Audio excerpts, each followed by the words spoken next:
Okay, let's dive right into this explainer. Today, we're going to unravel one of the absolute most astonishing transformations in human history.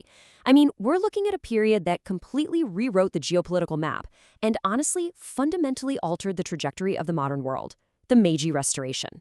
Because this is the core mystery we're unpacking today. How does an isolated feudal state morph into a global empire in just 50 years?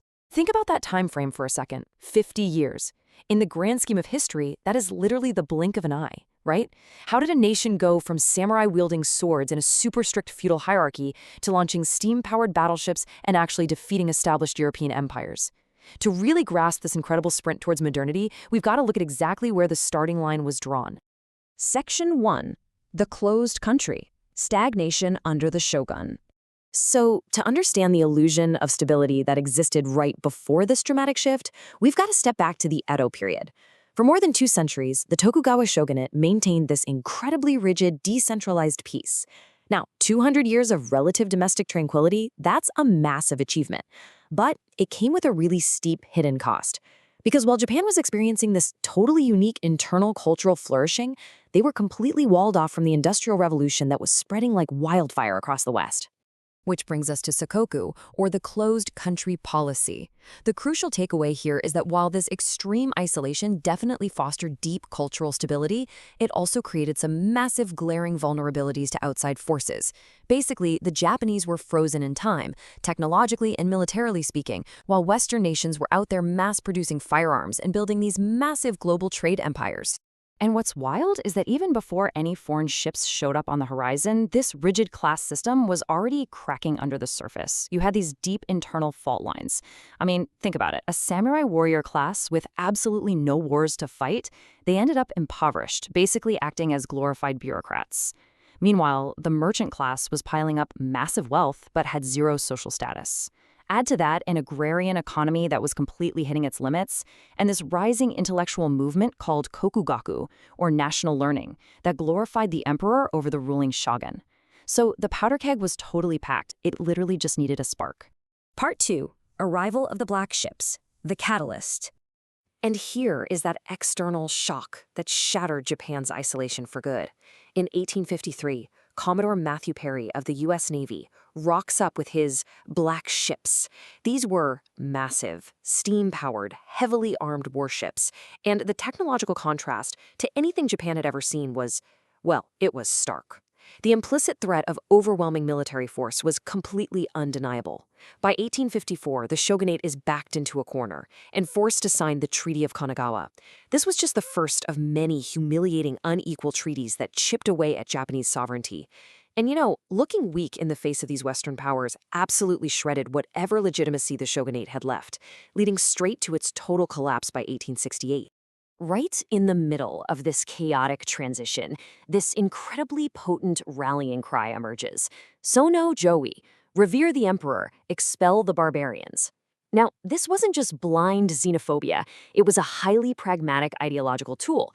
Disaffected samurai and intellectuals grabbed onto this sentiment to reinstate the emperor to direct rule, using it as the ultimate unifier to fight back against foreign encroachment.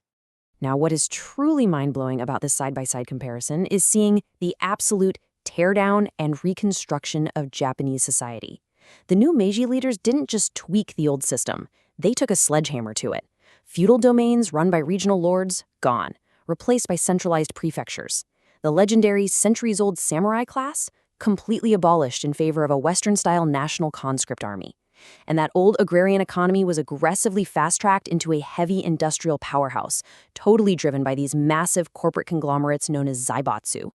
Section 3. Forging a modern state, the architecture of modernity. So how did they actually pull off the mechanics of this transformation? Well, the new Meiji oligarchs, who were mostly former samurai themselves, realized it was modernize or perish. Their absolute blueprint became the slogan, Fukoku Kyohei, enrich the country, strengthen the military. It perfectly linked national economic wealth directly to military defense against Western colonization. It's a hard truth, but they understood it perfectly. You can't have a strong military without a thriving industrialized economy to back it up, and you definitely can't protect your economy without a modern military. Let's look at how this modern state was built, step by step, because the pace is just staggering. First, 1871, they eliminate the regional lords to centralize power.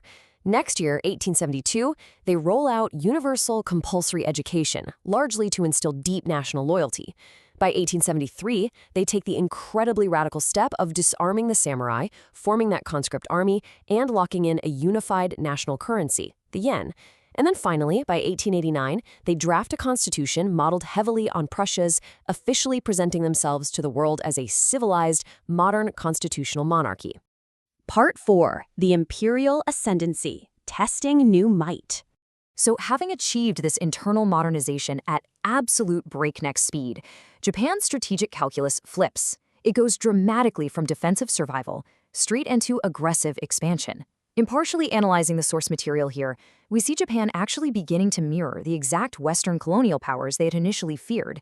They started adopting concepts of a civilizing mission and regional destiny to justify their expansion, framing themselves as the liberators of Asia. But looking closely at the historical record, it's clear this rhetoric ultimately masked a highly exploitative imperial project, really designed to secure resources and buffer zones for this brand new Japanese empire. The sequence of rapid conflicts that followed absolutely shocked the globe. In 1894, the First Sino-Japanese War proves their modernized military is vastly superior to China's forces. Then, in 1904, they do the unthinkable. They go to war with the Russian Empire. This was a massive deal, the first time in modern history that an Asian nation defeated a major European power in a large-scale conflict, culminating in them literally annihilating the Russian Baltic Fleet at the Battle of Tsushima. And by 1910, they had fully annexed Korea. Look at how quickly these historical battlefields and foreign landscapes were absorbed. Victories at places like the Yalu River, Port Arthur, and Tsushima. These weren't just abstract wins on paper. They resulted in massive territorial gains. They acquired Taiwan, dominance over Korea, and highly strategic footholds in Manchuria. These territories were entirely recontextualized to serve the framework of a sprawling, ambitious Japanese imperial destiny. Section 5. An enduring, complex legacy. The consequences of speed.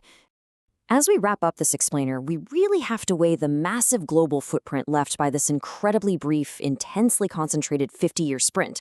The legacy of the Meiji period is deeply dual-sided.